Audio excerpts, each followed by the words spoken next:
간혹 말도 안 되는 나쁜 짓, 나쁜 행동을 하고도 아무렇지도 않게 행동하는 사람을 보면 도대체 양심이 있는 거야, 없는 거야? 도대체 양심이 있기는 한 거야? 하는 생각이 듭니다. 종교에 무관심한 사람들도 소위 양심이 있다는 것을 인정하는 것 같습니다. 한국말로 양심, 좋을 양 마음심자를 써가지고 좋은 마음, 영어로 conscience, 이게 두 개 합친 거죠. 라틴어에서 나온 겁니다. 헬라어 단어로도 sun eidesis, 이게 con은 함께, 또 science, 이건 아는 것이죠. 헬라어로도 sun eidesis 하면 sun은 함께라는 뜻이고 오이다, 안다는 뜻에서 합성어입니다. 같이 아는 거죠. 그러니까 배우지 않아도 일반인들의 마음속에 공통적으로 심겨진 이 기본적인 도덕률 같은 것을 우리가 소위 양심이라고 합니다. 한글 사전에 보면 자기 행위에 대해 옳고 그름, 선과 악의 판단을 내리는 도덕적 의식, 이게 양심이라고 정의되어 있어요. 성경적으로 하면 하나님께서 우리 인간을 만드실 때에 모든 인간들에게 일반 은총으로 심어두신 마음입니다. 누가 가르치지 않아도 살인, 간음, 도둑질, 물건 훔치는 것, 거짓말, 이건 나쁘다는 정도는 신작은 비신작은 다 함께 알고 동의하는 겁니다. 그래서 불신자들도 소위 양심의 가책을 느끼기도 하고 양심에 부끄럽지 않게 행동하겠다. 어떤 사람은 공인이면서 나는 지금까지 살아오면서 양심에 부끄러운 행동을 한 번도 하지 않았다. 거짓말이죠. 우리가 어떻게 그럴 수 있겠어요? 그런 말을 하면서 어떤 양심적으로 살아야 한다라는 말을 종종 합니다. 그런데 성경은 양심이 남아있기는 하지만 타락한 인간들의 양심은 그 자체가 상한 양심도 있고, 고린도전서 8장 12절, 또 디모데전서 4장 2절에는 화인 맞은 양심, 디도서 1장 5절에는 더러운 양심, 또 히브리서 10장에는 악한 양심, 이런 표현도 하고 있습니다. 어쨌든 그럼에도 불구하고 신자든 불신자든 모두가 함께 공유하고 있는 마음이 바로 이 양심, 사도 베드로가 말하는 순 에이데시스입니다. 그런데 오늘 우리 교회는 어떤가요? 교인들은 다 양심적인가요? 예수 믿고 구원받았다고 하고 직분까지 받았다고 하는 목사이고 장로고 선교사인데 만나보면 도대체 양심이 있는 거야? 혹시 그런 사람은 없었습니까? 여러분, 우리 교인들이 세상에 나가면 야, 교인들은 참 양심적이야 라는 말을 듣나요? 혹시 불신자보다 못한 양심을 갖고 있지는 않습니까? 불신자보다 못한 양심을 가져도 그래도 예수 믿고 구원받았으니까 괜찮은 겁니까? 성경은 그냥 양심이 아니라 오히려 선한 양심을 가져야 한다 라고 말씀하는데 우리는 어떤 양심을 갖고 있습니까? 오늘 사도 베드로는 이 선한 양심이라는 것이 구원받은 성도에게 있는 선택사항이 아니라 세례와 관계에서 필수 조건으로 말씀하고 있어요. 사도 베드로는 21절에 구원하는 표인 세례를 설명하면서 이렇게 말했죠. 다시 한번 읽을까요? 시작. 물은 예수 그리스도께서 부활하심으로 말미암아 이제 너희를 구원하는 표니 곧 세례라. 이는 육체에 더러운 것을 제하여 버림이 아니요 하나님을 향한 선한 양심의 강군이라. 구원하는 표인 세례를 설명하면서 독특한 표현을 하죠. 하나님을 향한 선한 양심의 강구. 그러니까 우리가 받은 구원, 그 구원을 이루어가는 삶을 세례라고 표현하고 있는데 그것이 하나님을 향한 선한 양심의 강구래요. 우리가 보통 예수님 영접하면 하나님의 자녀되는 권세를 누린다, 하나님을 아빠 아버지라 부른다 이렇게 말하기도 하고, 또 예수 믿으면 영생을 얻었다, 사망에서 생명으로 옮겼다, 그리고 새 생명으로 살게 되었다. 요한복음 로마서에서 나오는 말씀이죠. 그래서 더 이상 사망이 왕노릇하지 못하고 죄에서 자유하여 하나님의 종이 되었다. 고린도전서 로마서 6장에서 나온 말입니다. 그런가 하면 구원은 인간의 공적이 아닌 오직 은혜로 또 믿음으로만 구원 얻게 됨을 강조하기도 하고요, 행함이 없는 믿음은 죽은 믿음이라고 야고보 사도가 행함이 있는 믿음을 강조하기도 했습니다. 근데 사도 바울이 강조하는 오직 믿음으로 의로워진다, 이신칭의라고 하죠. 이것만이 부족해서 야고보 사도는 행함이 없는 믿음은 죽었다 하면서 행함이 있어야 된다는 것을 강조하기도 했는데, 사도 바울이 강조하는 이 믿음, 사도 야고보가 강조하는 행함, 여기에 견주는 말씀이 사도 베드로에게 쓰는 선한 양심이라는 겁니다. 세례, 구원을 말하면서 왜 선한 양심을 언급할까요? 이 선한 양심이라는 것이 구원받은 이후에 가져야 될 어떤 선택사항이 아니라 이 믿음이나 또는 행함이 있는 믿음에 비견되는 구원의 핵심 요소로 지금 세례와 함께 말씀하고 있다는 겁니다. 지금 우리가 함께 보고 있는 사도 베드로는 신자의 구원을 노예로 살고 있던 애굽을 탈출해서 출애굽하는 모티브로 말씀한다고 했죠. 모세 때 이스라엘이 유월절에 문설주에 피를 바르고 죽음의 사자가 넘어가게 하는 유월절에 허리를 동이고 애굽을 탈출해서 홍해를 건너 광야 40년 통하여 목적지 가나안으로 간 것처럼 우리 그리스도인들은 이제 유월절 어린 양의 예수 그리스도의 핏부림을 통하여서 그리스도의 보혈의 피로 죄 사함을 받고 구원받아서 출애굽 구원해서 광야와 같은 세상을 통과하기에요. 13절 말씀처럼 이제 마음의 허리를 진짜 동이고 근신 정신을 바짝 차리고 최종 목적지인 가나안 즉 천국에 도착하여 받을 은혜를 사모하며 길을 떠난 자로, 그래서 구원을 여정으로 묘사하고 있습니다. 그리고 이 여정 가운데 우리가 반드시 장착해야 될 것이 있는데 그것이 바로 하나님의 마음, 즉 선한 양심이라는 겁니다. 구원받고 주님 앞에 갈 때까지 그것을 가지고 살아야 한다는 것이죠.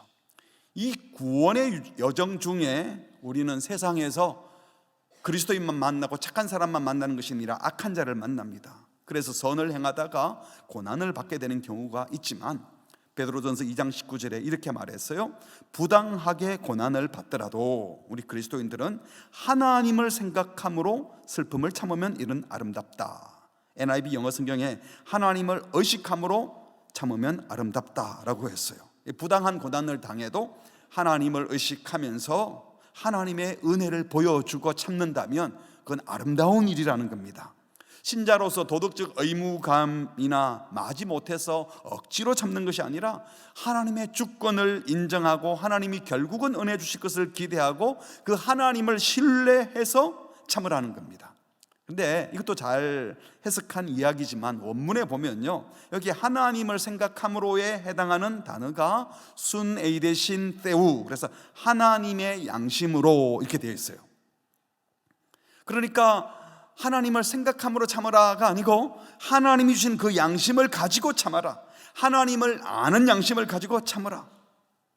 물론 하나님을 생각함으로 참는 거나 하나님의 양심으로 참는 거나 의미는 비슷할 수 있지만 사도 베드로는 의도적으로 지금 하나님이 주시는 양심, 그 양심이란 단어를 써서 세상 사람들이 가진 양심을 넘어서는 하나님을 향한 양심, 하나님이 주신 양심이란 표현을 하고 있는 겁니다.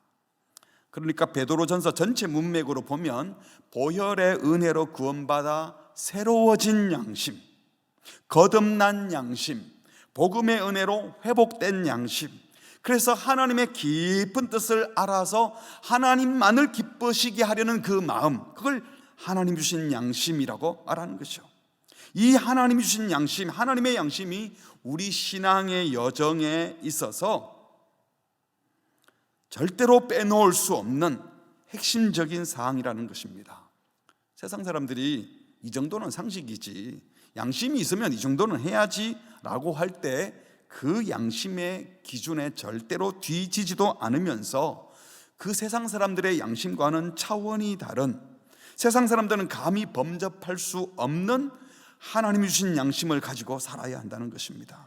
그래서 그 양심으로 행동하면 어떻게 저럴 수가 있어? 어떻게 저렇게 용서할 수 있어? 하고 하나님의 사랑과 용서와 은혜를 보여주라는 겁니다. 그게 악을 이기는 방법이고 그것이 악에 빠진 그들을 구원해내는 방법이라는 겁니다. 우리 예수님께서 그런 식으로 불의한 우리를 위해서 의로운 그분께서 대신 고난받으시고 죽으셔서 우리를 구원해내시는데 그런 방법으로 반응하는 것이 신자가 하나님의 양심, 선한 양심으로 가지고 살아가는 방식이라는 거예요. 그리고 신자가 세상에서 악을 만날 때에 세상을 두려워하는 것이 아니라 오히려 악을 악으로 갚지 않고 고난 중에도 오히려 세상 사람들이 참 신기하네, 무슨 빽이 있길래 저 상황에 참을 수 있지, 무슨 소망이 있길래 저렇게 평온하고 확신에 찬 삶을 살 수 있지 하고 질분하고픈 마음이 들 만큼 소망 있는 모습을 보여줘서 소망에 관한 이유를 물을 때 그 답이 그리스도라고 대답하는 사람이 되라고 한 것이 3장 15절이잖아요. 그런데 이렇게 하기 위해서 16절에 뭘 가지라고 했죠? 선한 양심을 가지라 라고 한 거예요.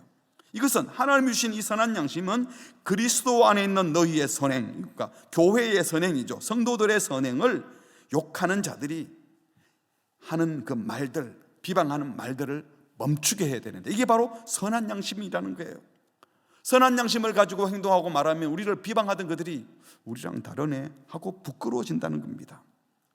신자는 마음속에 자기 것을 이루고 싶은 마음이 있는 것이 아니라 어떻게 해서든 하나님의 뜻이 이루어져야 돼, 하나님의 은혜가 드러나야 돼, 이걸 소망하고 있기 때문에 세상이 나를 어떻게 대하든 상관없이, 어떤 악을 만나도, 어떤 고난이 와도 오직 하나님께만 반응하고 하나님의 뜻이 이루어지길 소망하고 어떻게든 주님의 사랑과 은혜가 드러났으면 좋겠어.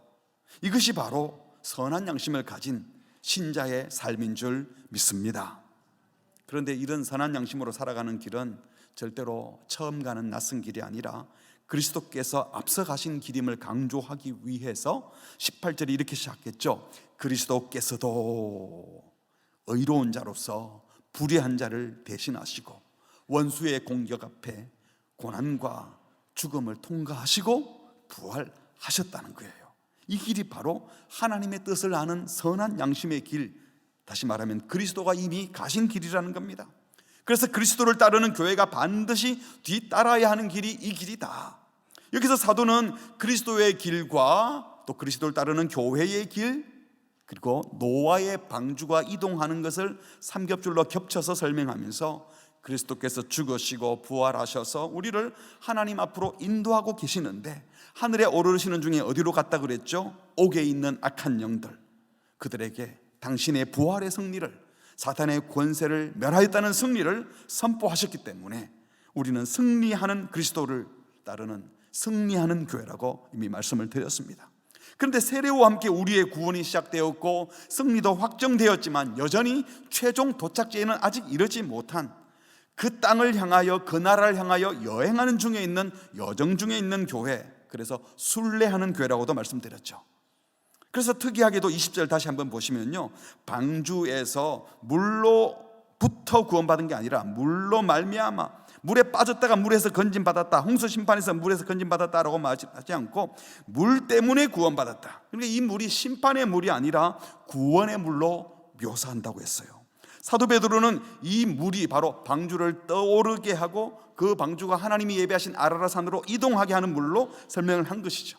그리고 그 물이 바로 우리를 구원하는 표인 세례, 초대교회에서 그리스도의 죽음과 부활을 상징하기 위해서 물속에 들어갔다가 나오는 침례 예식을 행했는데, 그 세례라 하면서 이 세례의 의미를, 구원의 의미를 아주 독특하게 설명합니다.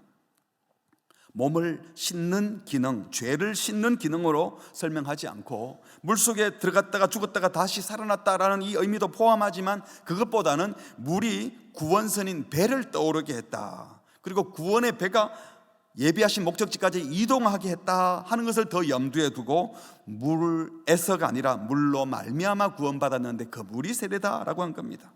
그러니까 베드로 사도에게 있어서 세례와 세례로 말미암는 구원은 단지 죄에서 건진받아 구원선인 방주에 올라타는 순간이 구원이 아니에요.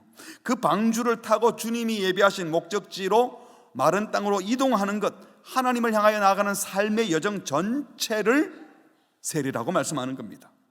다시 말해서 그리스도와 함께 살아 새 생명을 얻은 것으로 끝나지 않고 새 생명 준 것은 새 생명으로 살아가라는 거라는 거예요.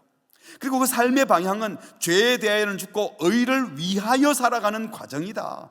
그리스도가 가신 그 길, 죽음에서 부활하여 천성을 향하여 나아가는 전 과정 자체를 지금 사도 베드로는 세례요 구원이라고 말씀하는 겁니다. 여기서 사도는 물은 예수 그리스도께서 부활하심으로 말미암아 이제 너희를 구원하는 표, 즉 세례라고 하면서 이 물이 가져다 주는 세례란, 다시 한번 같이 할 거예요. 시작. 육체의 더러운 것을 제하여 버림이 아니요 하나님을 향한 선한 양심의 강군이라.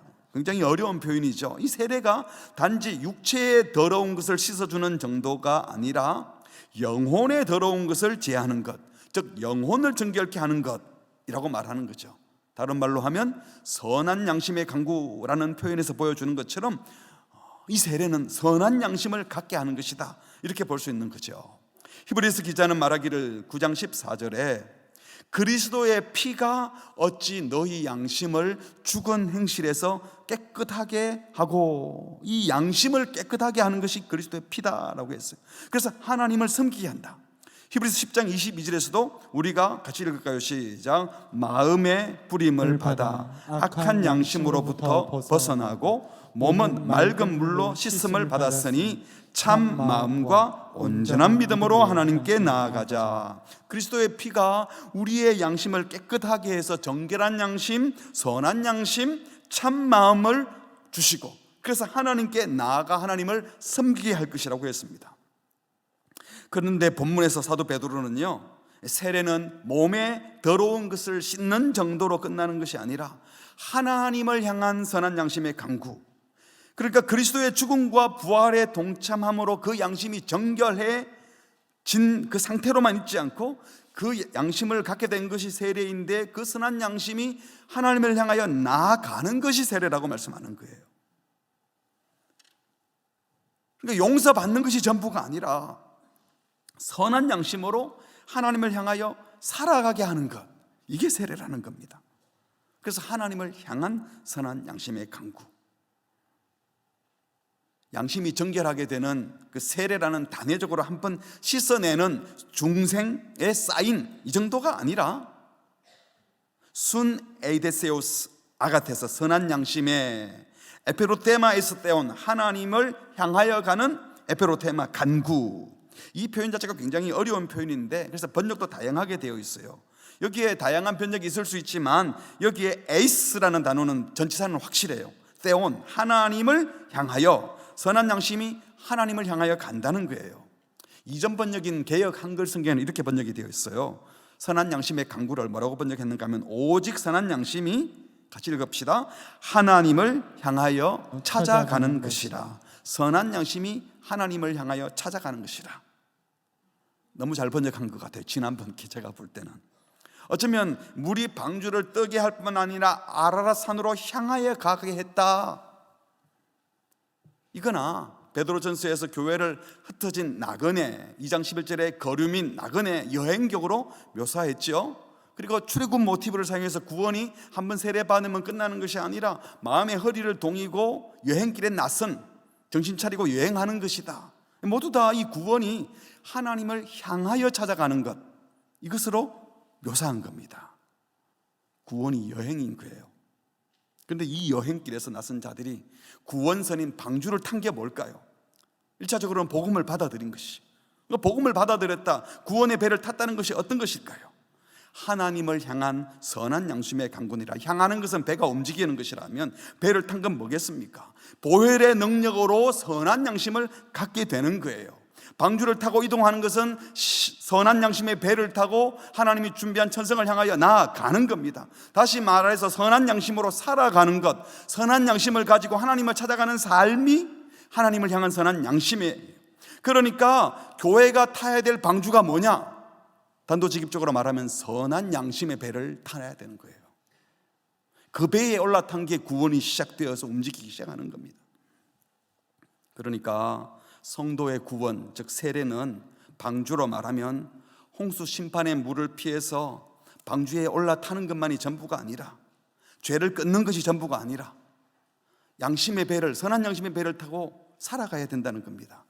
교회가 죄 씻음 받았다, 대속의 은혜를 입었다, 이거로 끝나면 안 되고 옛 죄에서 용서받고 죄된 생활을 버리는 것에 만족하지 말고 버리기만 하면 안 되고 적극적으로 선한 양심의 방주를 타고 하나님을 향해서 나아가야 한다는 겁니다. 여러분, 우리를 죄에서 자유하게 해주신 이유가 뭡니까? 죄에서 자유했으니까 마음껏 죄를 지어도 된다는 겁니까? 그래서 그 자유를 가지고 죄를 가리면 되겠어요? 그것이 아니잖아요. 적극적으로 하나님을 사랑하고 이웃을 사랑하고 하나님의 말씀에 순종하는 종이 되라고 자유를 주신 겁니다. 그래서 아무리 악한 자들이 우리를 공격해와도 악을 악으로 갚지 않고 우리 마음속에 있는 선한 양심으로 반응합니다. 그 선한 양심이 뭡니까? 의로운 자로서 불의한 자를 대신했다. 세상에서는 억울한 거죠. 그런데 우리 예수님은 의도적으로 그렇게 하셨어요. 일부러 그렇게 하셨어요. 대신 고난 받으셨어요. 그래서 우리를 용서하셨습니다. 그 고난 중에 우리를 박해하는 사람들을 오히려 하나님께로 인도했던 예수님처럼 우리도 그 길을 가게 하려고 우리에게 죄에서 해방시켜 주셨다는 것입니다. 이 길을 가시기 바랍니다. 히브리서 기자의 표현대로 하면 다시 한번 읽을까요? 10장 22절 시작. 우리가 마음의 뿌림을 받아 악한 양심으로부터 벗어나고 몸은 맑은 물로 씻음을 받았으니 참 마음과 온전한 믿음으로 하나님께 나아가자. 하나님께 나아가자. 마음에 핏부림 받아 악한 양심이 정결한 양심, 선한 양심이 되었다면 그 선한 양심을 갖고 가만히 있으면 안 되고 하나님께로 나아가야 한다. 하나님을 향하여 가야 한다는 거예요. 21절 다시 보시면 이 물은 구원하는 표인 세례라고 하면서 세례는 하나님을 향한 선한 양심의 강군이라. 선한 양심이라는 구원선인 방주를 타고 하나님께 나아가는 것이 세례다. 구원의 여정이라고 묘사하고 있습니다. 그런데 이 여정, 그리스도께서 이미 앞서 가신 길을 따라가는 길이요, 승리를 확정짓고 도착지가 정해진 길을 가는 황홀한 여행길이라는 겁니다. 하지만 마치 노아의 방주처럼 도착지에 이르기 전까지는 거친 세상의 파도를 넘어야 하고 악의 공격을 받아야 합니다. 그래도 방향 틀지 않고 하나님 보좌 앞으로 계속 나아가야 한다는 겁니다. 이때 노아가 제시했던 구원의 방주, 오늘 우리에게 말하면 우리가 타야 될 방주는 바로 선한 양심이라고 하는 방주를 타야 한다고 말씀하시는 거예요. 이 선한 양심은 죄된 세상을 지나서 하늘로 올라가는, 나아가는 교회가 세상에 보여줄 수 있는 우리의 믿음입니다. 우리의 믿음을 뭘로 보여주나? 선한 양심의 배를 타고 가는 모습으로 보여주라는 거예요. 우리 교인들끼리 모였을 때는 믿음으로 구원받았다, 은혜로 구원받았다, 보혈의 피로 대속받았다, 행함 있는 믿음이 필요하다, 믿음을 계속 얘기할 수 있지만요, 복음을 전혀 모르는 세상을 향해서는 그런 교회의 종교적인 용어 가지고는 전도가 안 되잖아요. 세상도 이미 다 알고 있는 용어인 양심, 그러나 세상 사람들이 흔히 말하는 양심과는 차원이 다른 하나님이 주시는 마음, 선한 양심으로 나아가라는 거예요. 다시 말해서 믿음이 있다는 것은요, 행함으로도 표현되어야 하지만 사도 베드로로 말하면 선한 양심을 가졌다는 것으로 표현되어야 한다는 겁니다. 베드로는 지금 이 선한 양심으로 구원을 이루어 가야 한다고 말씀하는 것입니다. 그렇다면 선한 양심이 어떤 것입니까? 그것은 바로 하나님의 뜻을 분별하고 따르는 마음입니다. 로마서 12장 2절에 너희는 이 세대를 본받지 말고, 로마서 1장부터 11장까지 구속의 은혜와 믿음으로 구원받는 것을 설명한 사도 바울은요, 이 믿음을 가진 너희들이라면 이제는 이 세대를 본받지 말고, 이 세상의 패턴을 따르지 말고, 이 세상의 질서와 상관없이 벗어나서 마음을 새롭게 해서 그 마음에 변화되어서 새 마음, 변화된 심령에 회복된 양심을 가지고, 선한 양심이죠, 하나님의 선하시고 기뻐하시고 온전하신 뜻이 무엇인지 분별하라. 하나님의 선하신 뜻이 무엇인지, 하나님이 기뻐하는 뜻이 무엇인지, 무엇이 하나님의 온전한 뜻인지 분별하는 것, 이게 선한 양심입니다. 분별해야 돼요. 빌립보서 1장 9절에 보면 사도 바울이 빌립보 교인들에게 편지를 쓰면서 내가 기도합니다, 여러분들의 사랑이 지식과 총명으로 더 풍성해지기를 바라고, 그리고 10절에 이렇게 말합니다. 너희로 지극히 선한 것을 분별하며, 한번 따라합시다. 지극히 선한 것을 분별하며.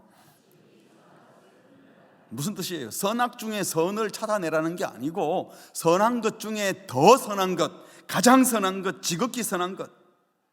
이 신자의 양심은 선악 중에 선을 택하는 정도의 양심이 아니라 하나님이 주시는 뜻이 무엇인지 분별해서 지극히 선한 것을 찾아가는 것이 신자가 가져야 될 선한 양심의 자세라는 겁니다.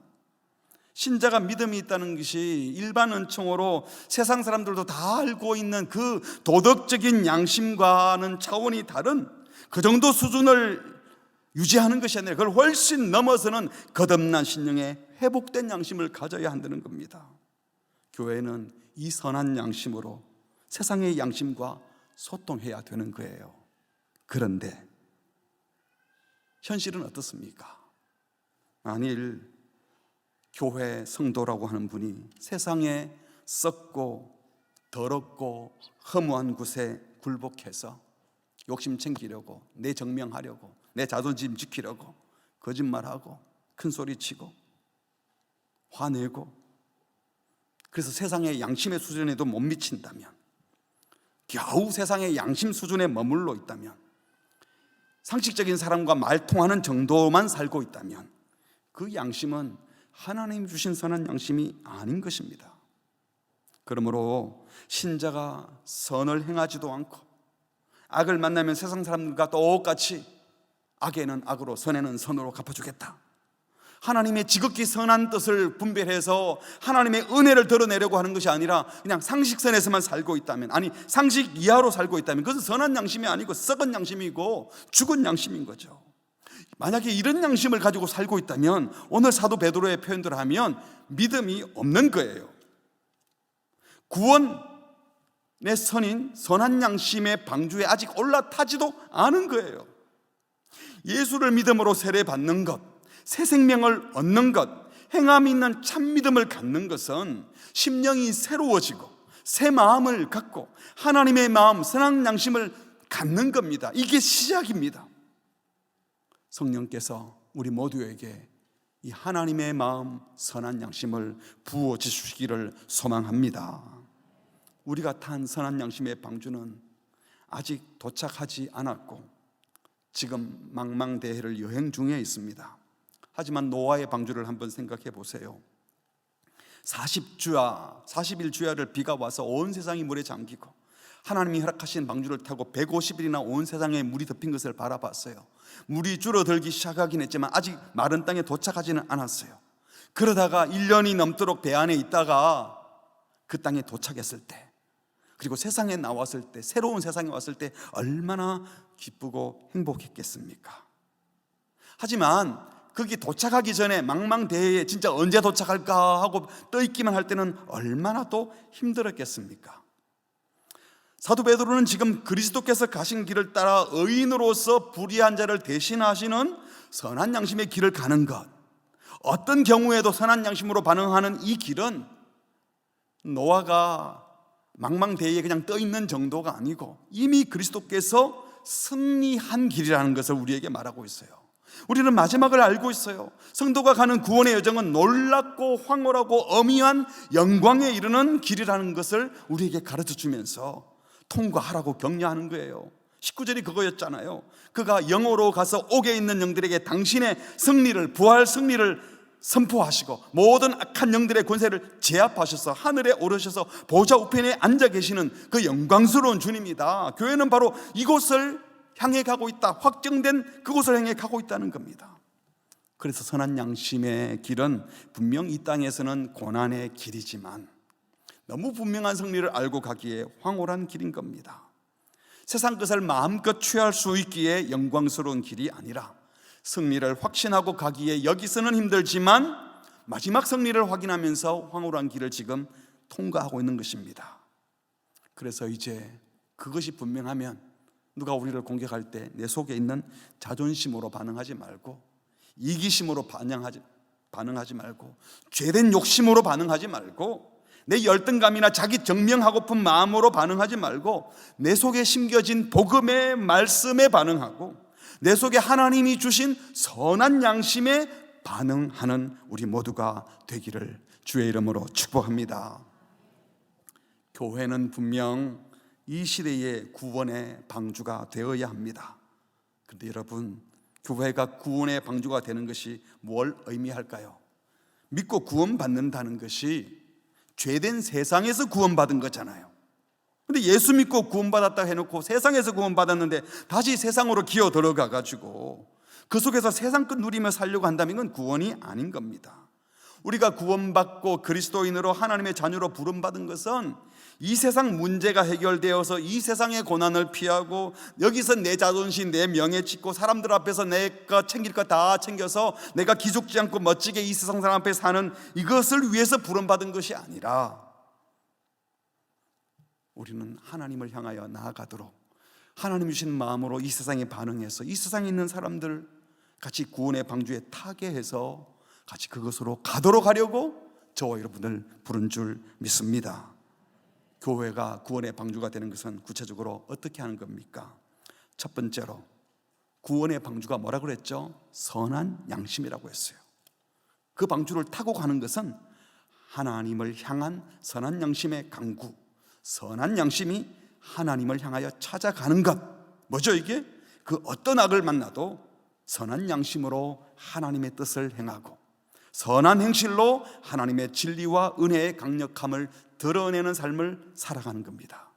이것이 바로 우리를 구원하기 위하여 십자가 지고 가셨던 그리스도의 길입니다. 십자가는 하나님께서 우리를 찾아오신 길이었을 뿐만 아니라 그 십자가는 우리가 이 세상을 살아가는 동안 하나님께로 나아가는 길이기도 한 겁니다. 한번 따라 할까요? 십자가는 우리를 구원한 길이었고 십자가는 구원받은 성도의 길이기도 합니다. 그러니까 의인으로서 불의한 자를 대신하여 십자가에 죽으신 그것이 우리를 구원한 길이었다면 우리가 그 방식으로 이 세상에서도 끝까지 하나님의 은혜, 그리스도의 사랑과 은혜를 드러내는 삶을 사는 게 신자의 길이라는 것입니다. 어떤 경우에도 여러분 선한 양심으로 행하셔서 세상 사람들에게 하나님의 은혜를 보여주시기 바랍니다. 그런데 혹시 우리 가운데 선한 양심은커녕 양심이 더러워지고 무디어지고 악해진 분들은 없습니까? 세상 사람들이 양심도 없냐라는 소리를 듣고 있지는 않습니까? 여러분 다윗같이 주님을 그렇게 잘 섬기던 사람도 순식간에 무너져 버렸습니다. 음욕이 발동해서 우리아의 아내, 부하의 아내 바세바를 범했어요.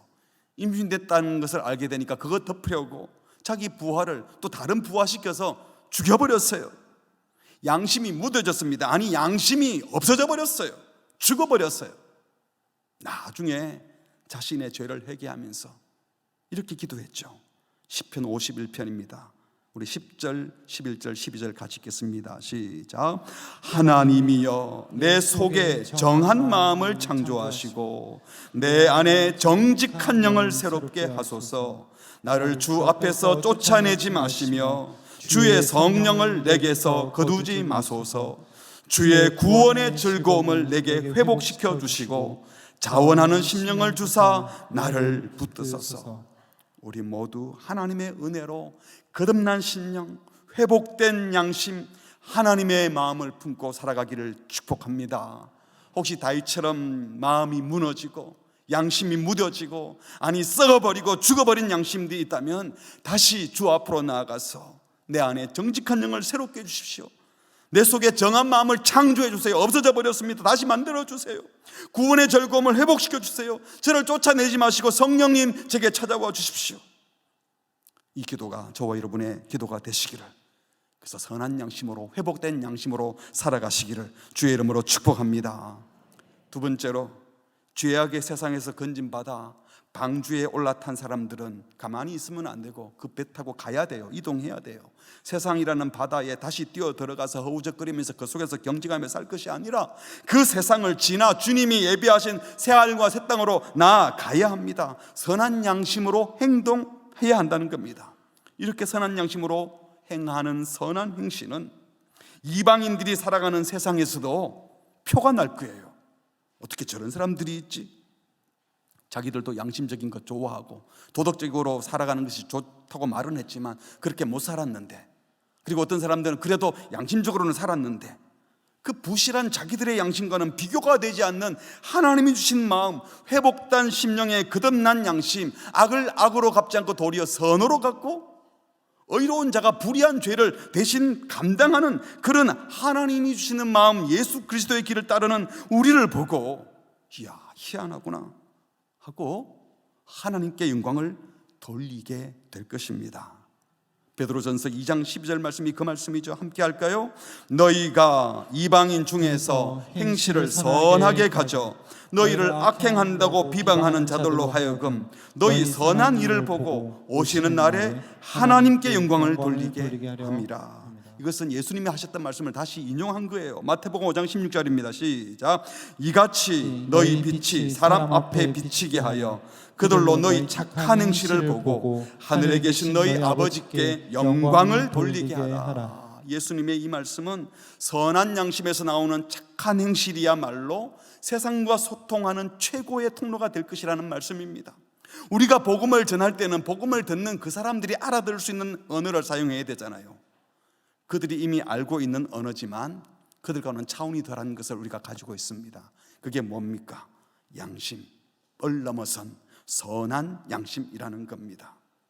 세상의 양심의 언어로 소통하면서 그들이 생각하는 양심을 넘어선 선한 양심으로 행하는 선한 행실을 가지고 그들로 하여금 주님을 알게 하라는 겁니다. 그래서 사도는 베드로전서 2장 17절에 모든 사람을 존중하고 모든 형제를 사랑하라 그랬어요. 이게 가능합니까? 우리는 사랑할 만한 사람 사랑하고 마음에 맞는 사람 존중하지. 어떻게 그게 가능해요? 근데 그렇게 하래요. 2장 13절에는 주님이 허락하신 모든 것에는 하나님이 주신 권세인 알고 순복하라고 또 말씀하십니다. 그리고 2장 15절에서는 세상이 말하는 선한 행실을 하여서 어리석은 자들의 무식한 말을 막으라. 그들이 말하는 행실을 넘어선 선한 양심에서 나오는 선한 행실로 행해서 자기들이 양심이 조금 남아있기 때문에 그 남아있는 양심으로 우리를 보고 알아요. 알면서도 또 남아있는 악으로 우리를 공격해요. 공격을 열심히 하다가 작은 양심을 가지고 아니 저 사람들은 뭐야? 과연 하나님이 믿는 사람은 우리랑은 차원이 다르구나 하고 우리의 선한 양심으로 행하는 선한 행실 앞에 두 손 들고 이게 믿는 사람들의 모습이구나 말하게 하라는 겁니다. 이게 바로 세상을 살아가는 교회가 해야 할 일입니다. 이것이 교회가 이 시대의 구원의 방주가 되는 것입니다. 무슨 행사에서 멤버십 많이 확보하는 것이 구원의 방주가 되는 것이 아니라 선한 양심의 배에 그들이 함께 동성해서 이 길을 함께 가자고 모셔드리는 것이 구원의 방주가 되는 것이라면 먼저 타고 있는 저와 여러분이 선한 양심의 사람이 되어야 하지 않겠습니까? 말씀을 맺겠습니다. 간절히 바라기는 우리 교회가 우리 성도님들이 이제 기독교 용어로 전도만 하는 것이 아니라 그들이 이미 알고 있는 우리도 아는 양심, 그러나 그 양심을 뛰어넘는 선한 양심으로 세상과 소통하면서 선한 양심에서 나오는 우리의 믿음을 착한 행실로 보여주어서 그 어떤 경우에도 감사하고 야 이런 사람을 용서하구나, 이 상황에서도 자기 증명하지 않고 다른 사람을 돌보려고 하구나, 어떻게 악을 악으로 갚지 않고 선으로 대할 수 있지, 이 상황에 어떻게 자기 자존심 내려놓고 저렇게 살 수 있지 하는 것을 보여주시기 바랍니다. 쉬울 것 같습니까? 너무 어렵죠. 안 되죠. 그런데 이 일을 위해서 함께 이 배에 동성한 성도들이 격려하는 겁니다. 이렇게 하면 돼. 이런 그리스도인들의 모습, 저런 그리스도인들의 모습을 통해서 그래 선한 양심으로 살아가는 믿음의 사람들이 있구나 하고 공동체가 함께 격려하면서 그 선한 양심의 방주를 타고 같이 가는 겁니다. 사랑하는 성도 여러분, 하나님이 예비하신 그 새하늘과 새 땅, 주님이 예비하신 그 도착 지점을 향하여 선한 양심의 배를 함께 타고 행복한 여행길에 오르시기를 주님의 이름으로 축복합니다. 아멘.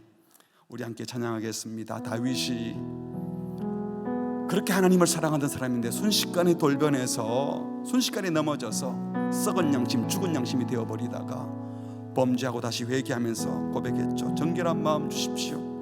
내 마음에 선한 영을 부어주시고 제 마음을 새롭게 창조해 주십시오. 그 고백이 우리의 고백이 되기를 바랍니다. 정결한 마음 주시옵소서.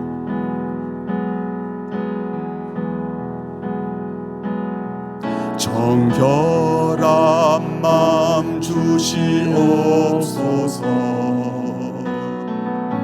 오 주님, 정직한 영을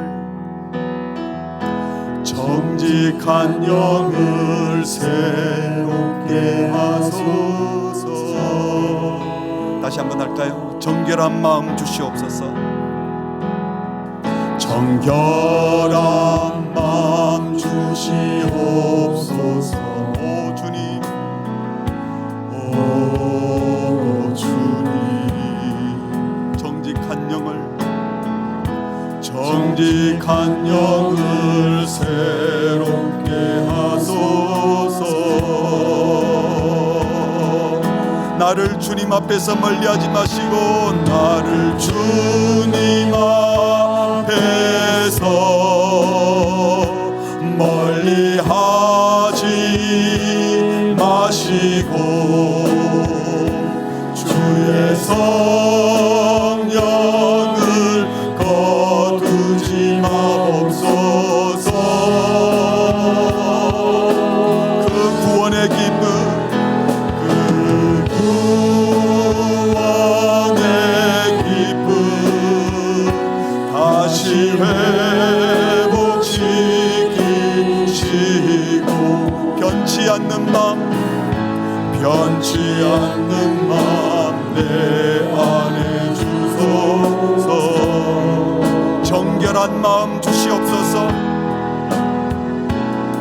정결한 마음 주시옵소서. 오 주님, 정직한 영을 새롭게 하소서. 나를 주님 앞에서 멀리하지 마시고, 나를 주님 앞에서 멀리하지 마시고, 주의 성령을 거두지 마옵소서.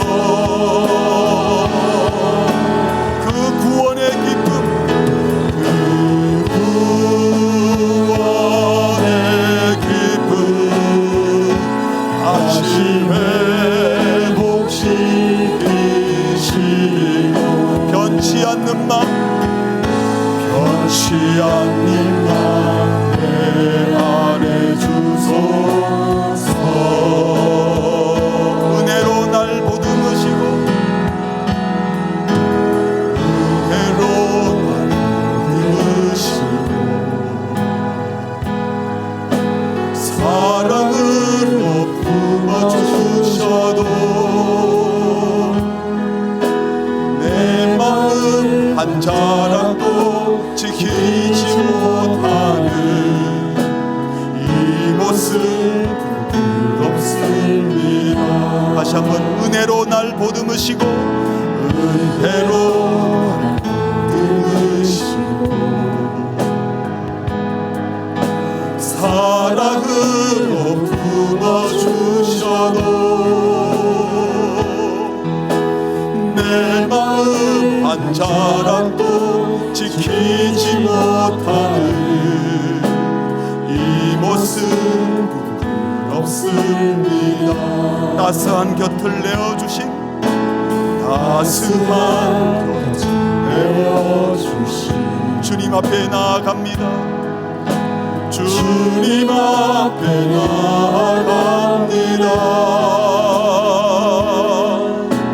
표현 못할 긍휼로 나를 붙드시는 주 이름 바라봅니다. 매일 마주한 슬픔을 견뎌나가며 주 예수의 마음을 닮아가네. 두려운 걸음마다 주가 동행하니, 주 의지하며 오늘을 건네. 주의 신실한 소망을 깊이 담으며 주 예수의 풍요를 채워가네.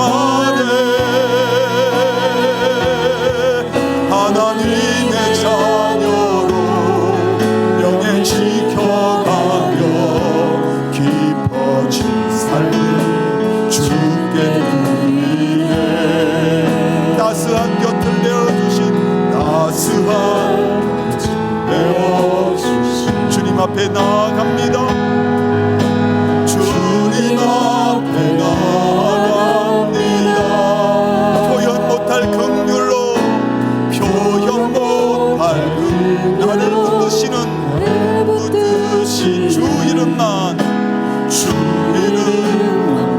가봅니다. 매일 마주한 슬픔을 견뎌 나가며 주 예수의 마음을 닮아가네. 두려운 걸음마다 주가 동행하니 주 의지하며 오늘을 건네. 주의 신실한 소망을 깊이 담으며 주 예수의 풍요를 채워가네. 하나님의 자녀로 명예 지켜가며 깊어진 삶을 주께 드리네. 매일 마주한 슬픔을 견뎌 나가며 주 예수의 마음을 닮아가네.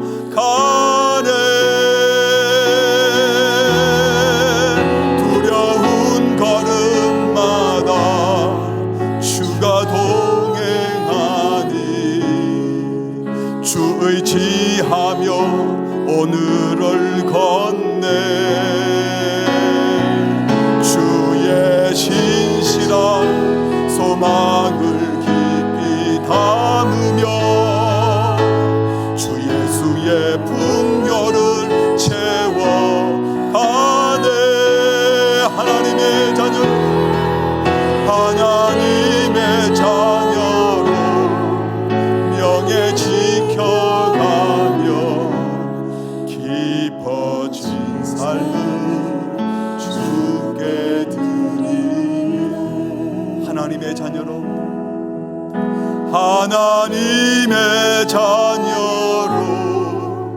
명예 지켜가며 깊어진 삶을 주께 드리네. 우리 같이 기도하겠습니다. 선한 양심을 가졌다는 것은 하나님이 주시는 마음을 가진 것이고요, 그 하나님의 주시는 양심을 가지면 내 뜻대로, 내 욕심대로, 내 자존심, 내 명예를 위해서 사는 것이 아니라 하나님의 자녀된 명예를 가지고 하나님의 영광을 드러내고픈 간절한 열망으로 살아가는 겁니다. 그래서 억울한 일을 당할 때도 묻는 거예요. 주님, 이거 어떻게 반응하는 것이 주님을 향한 겁니까? 누가 날 비방할 때 주님, 이거 어떻게 하는 것이 주님의 명예를 드러내는 겁니까? 답답하고 억울한 일을 만나고 불평 불만이 쌓일 때 이거 어떻게 하는 것이 하나님을 향한 선한 양심을 가진 자의 모습입니까? 주님, 가르쳐 주세요. 제 속에는 자꾸 이기심, 자존심, 내 자존심, 내 명예 지키려는 마음이 가득 차서 자꾸 딴 데로 가려고 하고 우시하는 마음이 화가 나고 그러는데, 주님, 이거 다 제거하시고 하나님의 선한 양심 부어주세요.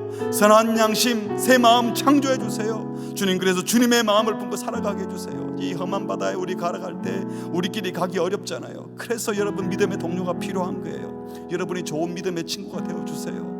야, 이렇게 살아가는 친구가 있구나, 이렇게 살아가는 믿음의 식구들이 있구나.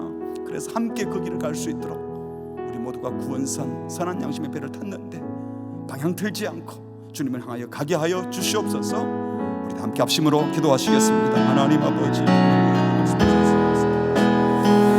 나의 명예가 아니라 하나님의 자녀된 명예, 하나님의 명예를 지키고 싶습니다. 내게 주신 양심이 내 양심, 내 자존심, 주의 뜻을 드러내는 양심이라면 주를 향하여 나아가게 하여 주시옵소서.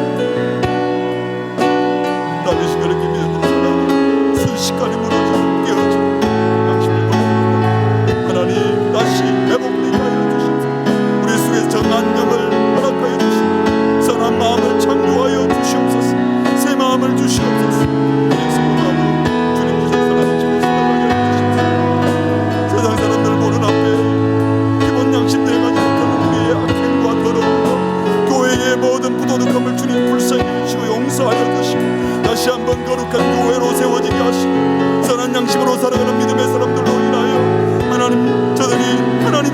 하고 우리의 선한 행실을 말미암아 저들이 그리스도께로 나오고 우리 교회를 우리 성도들을 통로로 사용하여 주시옵소서.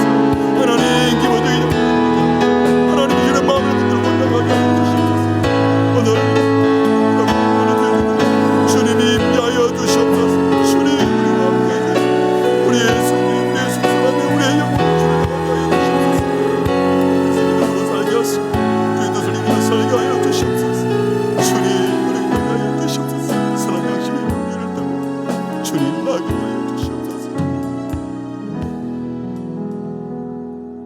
우리를 억만 죄악에서 건져주시고 세상의 더러운 질서에서 건져내어 주신 주님을 찬양합니다. 그리스도의 보혈로 씻김받으여 이제 선한 양심, 착한 양심, 하나님의 마음을 부어주심을 감사합니다. 그 마음이 우리 속에 있는데 이 마음 붙들지 않고 우리 속에 있는 옛 사람, 옛 생각, 더러운 양심에 사로잡혀서 내 자존심 지키고 내 명예 지키고 내 욕심 챙기려다가 선한 양심을 좇지 않고 하나님을 좇지 않았던 우리를 불쌍히 여겨주시고 다시 정신을 바짝 차리고 건신해서 이 믿음의 걸음, 이 방향을 다시 잘 틀고 선한 양심을 가지고 하나님을 향하여 나아가게 하여 주시옵소서. 혹시 다윗처럼 무너진 자가 있습니까? 그러나 주께서 새 마음을 창조해 주시고 그리스도의 보혈로 씻겨 주시고 새롭게 하시는 은혜를 우리에게 허락하여 주시옵소서. 그래서 그 마음 붙들고 살아가다가 주님을 모르는 자들도 선한 양심으로 행하는 선한 행실을 보고 그리스도를 만나게 되고 하나님을 찬양하게 되는 복음의 통로가 되게 하여 주옵소서. 이번 한 주간도 이미 우리에게 허락하신 놀라운 구원, 이미 시작된 선한 양심, 숨겨두었던 그 양심을 꺼내어 이제 집중하여 악에 반응하지 않고 선에 반응하고 선한 양심에 반응해서 그들의 공격에 반응하지 않고 내 마음속에 이미 심겨줬던 하나님의 복음의 말씀, 그리스도께서 가신 그 길에 반응하여 그 길을 함께 걸어가는 또 믿음의 식구들이 손잡고 구원의 방주, 선한 양심의 방주 함께 타고 나아가는 믿음의 공동체 되게 하여 주시옵소서. 예수님의 이름으로 기도합니다. 아멘.